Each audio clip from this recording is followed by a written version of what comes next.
चुनाव में इस बार नहीं दिखेंगे जमाने के बाहुबली। क्या बदल गया यूपी में राजनीतिक दलों के काम करने का तरीका।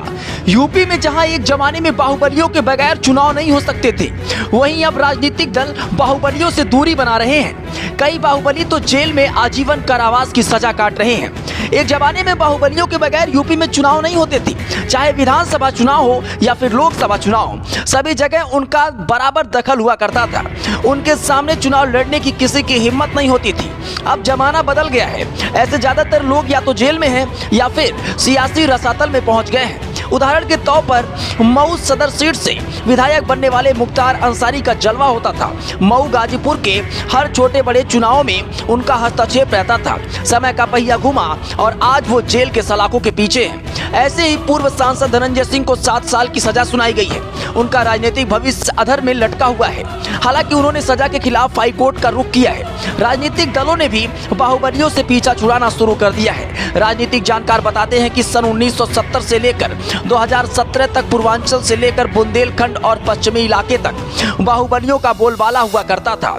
ये ना सिर्फ चुनाव लड़ते थे बल्कि पार्टियों को ब्लैकमेल भी करते थे और चुनाव को बाधित करते थे। यादव वोटों पर मजबूत पकड़ रखने वाले 4 बार के सांसद और 5 बार के विधायक बाहुबली नेता रामाकांत यादव जेल में बंद हैं और इस बार चुनाव में उनका प्रभाव नहीं रहेगा।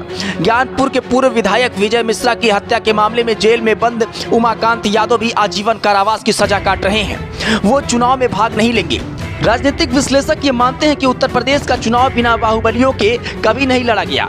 ये ऐसा पहला चुनाव है जिसमें नामी माफिया या तो जेल में बंद हैं या फिर ऊपर की सैर कर रहे हैं। अगर बात करें बुंदेलखंड और चंबल की, तो यहाँ शिव कुमार पटेल, ददुआ, ठोकिया, शंकर जैसे डाकू चुनाव की हार जीत तय करती थी। इनका इतिहास आतंक का हुआ करता था। समय के साथ उनका अंत हो गया और रावत कहते हैं कि पूर्व मंत्री डीपी यादव से सपा बसपा से किनारा किया तो उनकी राजनीतिक जमीन कमजोर हो गई।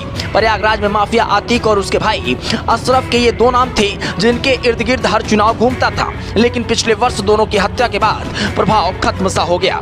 Bureau report, Hindi network.